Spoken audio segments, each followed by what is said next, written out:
For those of you who don't know me, my name is Scoot, and on Facebook, it's Scoot on the Air. I also have Instagram and Facebook that are also both Scoot on the Air. And I do a radio talk show in New Orleans on WWL 870 AM, 105.3 FM, and radio.com. You can download the app radio.com, and wherever you are, you can stream the show. I'm a registered independent. I'm like a really a radical centrist, I guess would be one of the best ways to put it. I'm not afraid on talk radio to be honest about President Trump. And some people don't want honesty about President Trump. Not bashing the guy. I'm just honest about what I see. And there are a lot of people who fail to be that way. So anyway, that's part of my radio show. It's politics and pop culture, meeting your opinions every afternoon.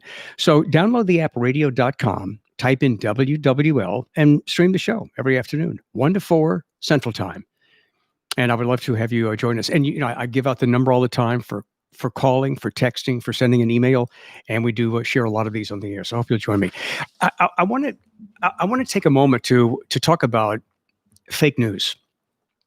And one of the things that's going to define 2020 is the use of fake news.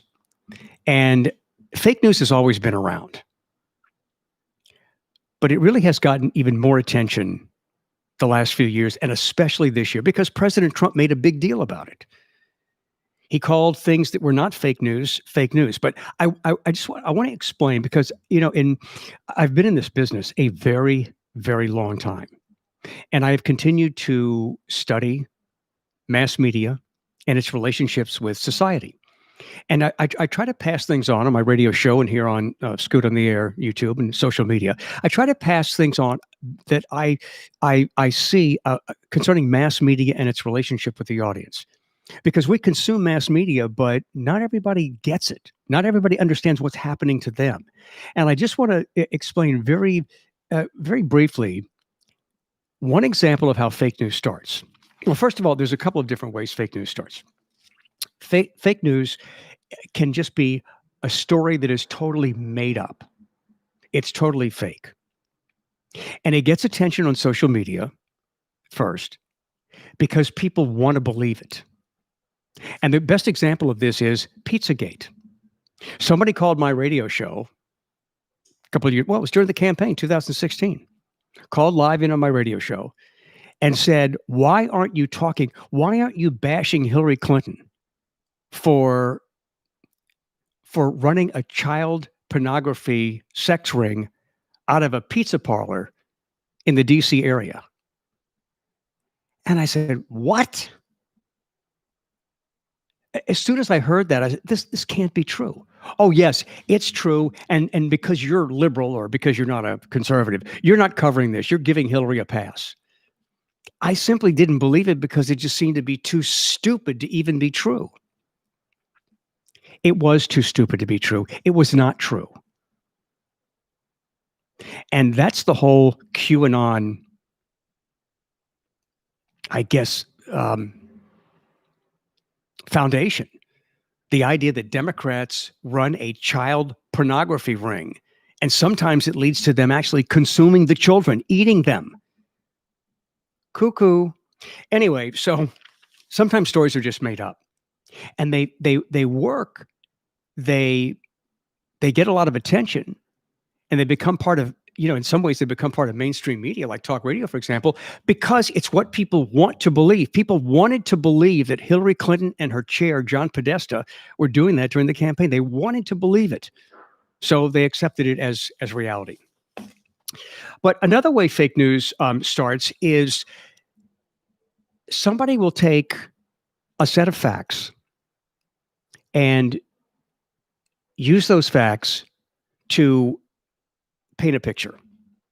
For example, it is believed, and I hear this on my radio show a lot, it is believed that cities run by Democratic mayors who are Democrats, that those cities are more violent because Democrats are soft on crime.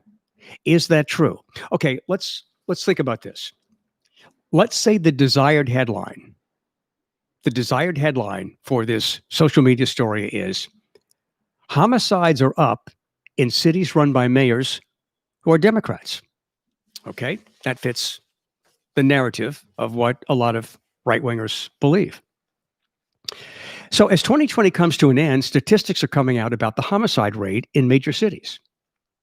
Here in the city of New Orleans, the homicide rate this year is up 65%. New Orleans has a mayor who's a Democrat.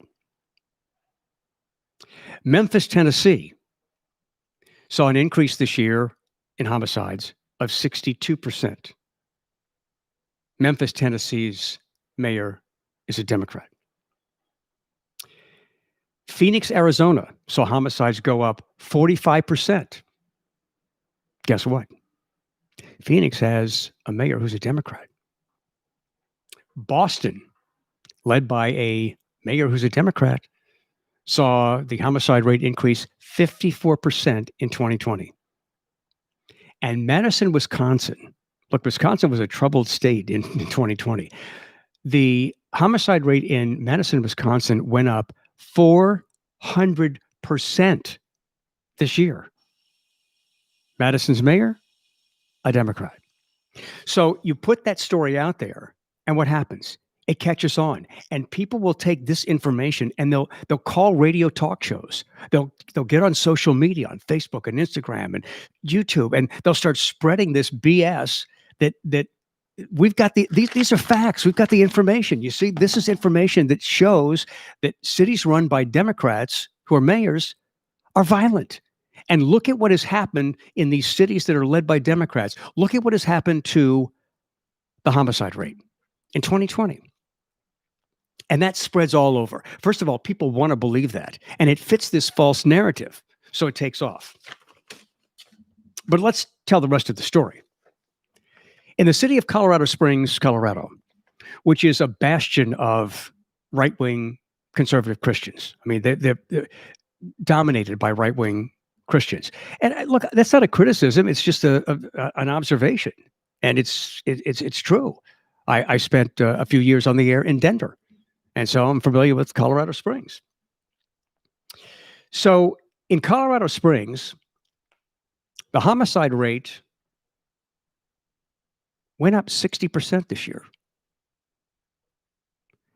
Colorado Springs has a mayor who's a Republican. Lubbock, Texas, the homicide rate jumped 100% this year. Lubbock, Texas has a Republican mayor. Fort Worth, Texas saw their homicide rate go up 66%. Fort Worth, Texas is run by a Republican mayor.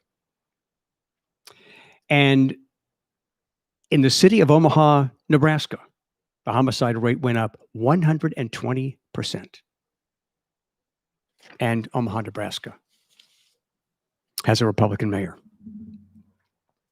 So you see how easy it is to take a set of facts, to take some news and end it there. That's the only part of the story you tell.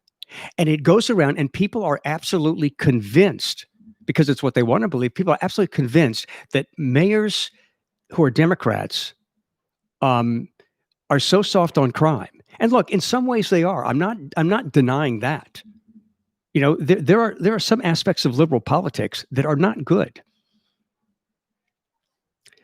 But the point is, it's easy to create fake news. It's easy to create a false narrative because people want to believe something. They want to believe. They want to confirm their own bias. They want to confirm their own beliefs. They don't care about the truth. And so people will take this information and they'll see this information. Look at all these Democratic cities, these cities run by Democratic mayors. Look what's happening to crime. Look at the homicide rate. And people will take that as factual. Well, those are facts, but that's not all of the facts. This is just an example of how fake news originates. And we have become a society that doesn't care about the truth. We only care about what confirms our bias. Maybe not you or me, but in general, that's the problem with our country. That's the basic problem with the Great Divide in America, is that we are less interested as a country, maybe not you or me, less interested in facts, more interested in what we want the truth to be. Man, we can disagree. Political debate is as old as politics. What's changed is the lack of respect for facts, the lack of respect for reality. And I'm not sure what, if anything, is going to change that. So just be smart. I mean, when you hear a story, even if you want to believe it, when you hear a story that is like just so incredible that it's hard to believe, you may not need to believe it because it might not be true. And I mean, now all these rumors about the Christmas Day bombing in Nashville. Oh, did you hear about he blew up his RV in front of a building that housed 1,000 voting machines. And the Democrats did this because they were going to start investigating the machines and they were going to show that President Trump really won. That's not true. But people are already spreading that. They've called my radio show with that. So, man, you're an American. Be smart. Don't be a stupid American. Don't just believe anything because you want it to be true. Believe what is true. This is part of the ongoing series here on Scoot on the Air YouTube, The Truth Behind the Microphone.